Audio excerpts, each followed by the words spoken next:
Mbak. Mbak, silakan masuk.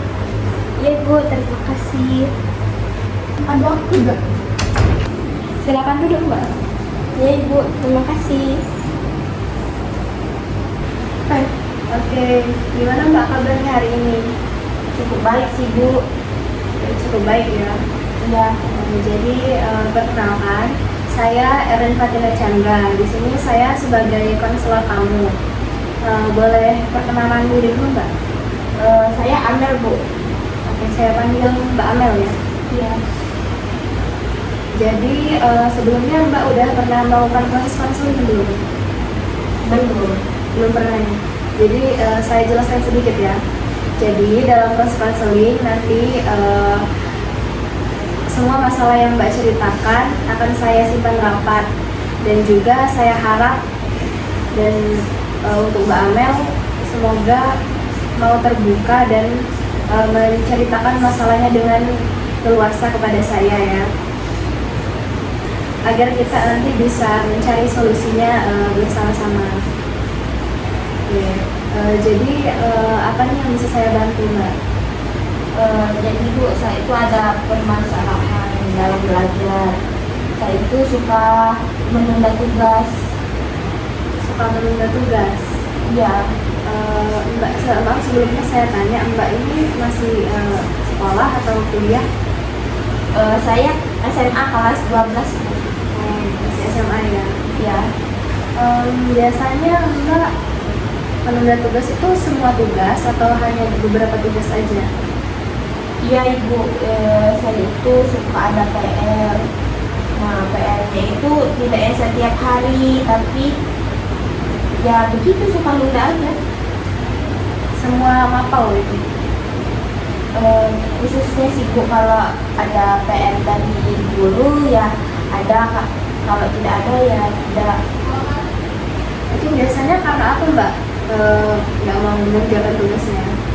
Saya lebih tertarik rebahan, scroll TikTok, nyemil, nonton. Ya namanya juga ngenzi Bu. Oke, jadi tugasnya, jadi itu biasanya Mbak kapan kalau misalnya ngerjain? Kalau udah sampai sekolah Bu, ya teman-teman. Oh, jadi Mbak datang pagi-pagi gitu ya? Apa namanya? Terus lihat punya teman baru ngerjain? Iya. Baik, pas Mbak menunda tugas itu apa sih yang Mbak rasain? Ya saya itu menunda tugas itu Bu karena saya itu bosen sama belajar. Saya nggak niat belajar, tapi saya mau nggak mau itu harus dikerjain, harus sekolah. Tapi saya bosan dengan itu semua karena saya lebih tertarik sama media digital seperti TikTok, media sosmed seperti Instagram, Twitter, Line dan sebagainya gitu Bu. Kadang juga saya itu suka nonton ke bioskop itu sama temen-temen. Jadi ya PR-nya tadi ketinggalan gitu, nggak dikerjain. Baik Mbak, saya paham apa yang Mbak rasain. Mungkin Mbak merasa bosan, jenuh ya saat belajar, butuh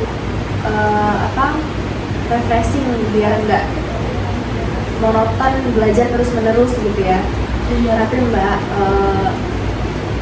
sebagai siswa ya, tugas itu kan wajib ya.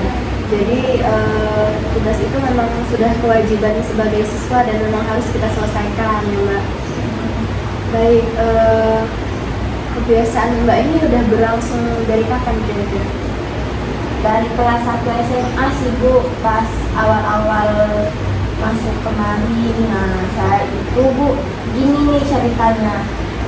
Dulu itu dari SD sampai SMP saya itu juara kelas gitu Bu, tapi ya semenjak kenal gadget, kenal handphone, saya yang kehilangan motivasi, kehilangan ketertarikan sama belajar.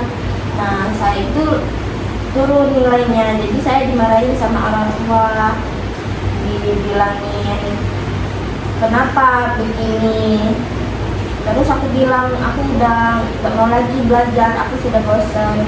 Terus dikasih motivasi tuh sama orang tua, tapi dia tetap aja nge-stuck sama handphone, gak mau belajar. Jadi nilai saya turun. Akhir-akhir ini saya itu merasa kalau saya gini terus ya, saya gimana mau kuliahnya. Saya pengen kuliah, pengen eligible, tapi sedangkan nilai-nilai saya itu kecil gitu Bu. Baik Mbak, saya paham ya apa yang Mbak rasakan. Pasti Mbak juga pasti merasa bingung gimana mau menguatkan motivasi Mbak buat belajar lagi. Berarti sedangkan Mbak merasa bosan gitu ya, karena udah bisa dibilang agak kecanduan oleh gadget tadi ya. Iya.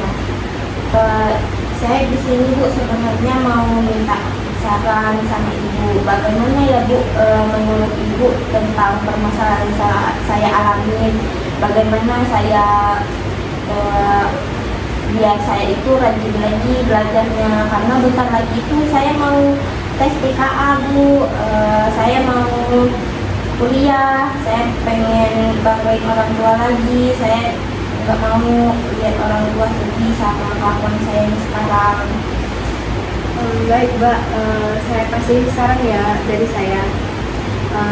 Baiknya pertama-tama kali yang Mbak harus lakukan itu Mbak harus menanamkan semangat dulu dalam diri Mbak. Saya mau belajar lagi, saya mau kejar apa yang sudah tertinggal gitu, biar saya bisa menyusul teman-teman, bisa menembus perguruan tinggi yang saya inginkan gitu. Terus juga Mbak harus mengatur lagi proses pembelajaran yang Mbak lakukan gitu. Misalnya di rumah gitu harus ada jam belajarnya, jangan selalu berfokus ke medsos atau gadget Mbaknya. Terus dan yang terakhir itu Mbak juga harus berkomunikasi lagi dengan orang tua Mbak dan orang-orang yang menurut Mbak bisa mendukung Mbak dan support Mbak dalam proses pembelajaran Mbak gitu. Baik Bu, akan saya coba solusinya dari Ibu. Baik Mbak, apa ada lagi yang mau dikeluhkan? Sebenarnya tidak ada ya Bu, saya sudah puas sama yang Ibu berikan ke saya.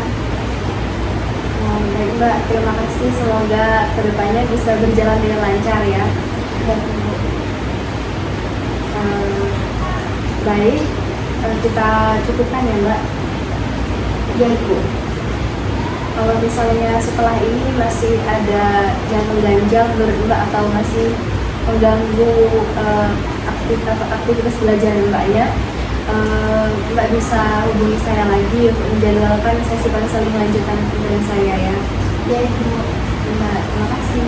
Terima kasih juga Ibu.